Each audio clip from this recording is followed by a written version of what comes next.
Welcome to the instructional video on how to take 3 mixing bowls and turn them into an attractive fountain to be used at any dinner party.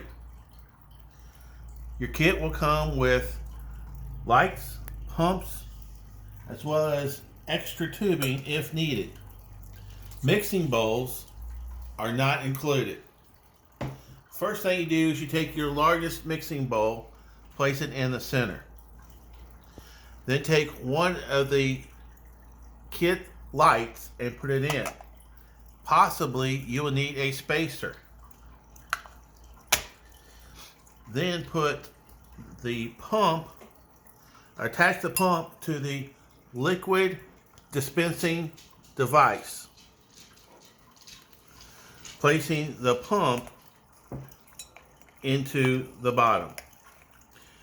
Then place the medium-sized bowl on top of the light. Take the second light, place it inside the medium-sized bowl. Place the smaller bowl on top of it.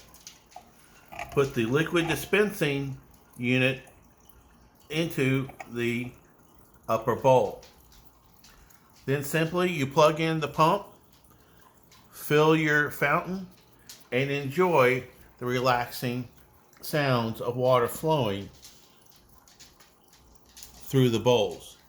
You also have your light source. You turn your lights on, you can change colors, you can put on strobe effects, smooth, all sorts of different light options. This concludes our instructional video. We hope that you have minutes of enjoyment of this product.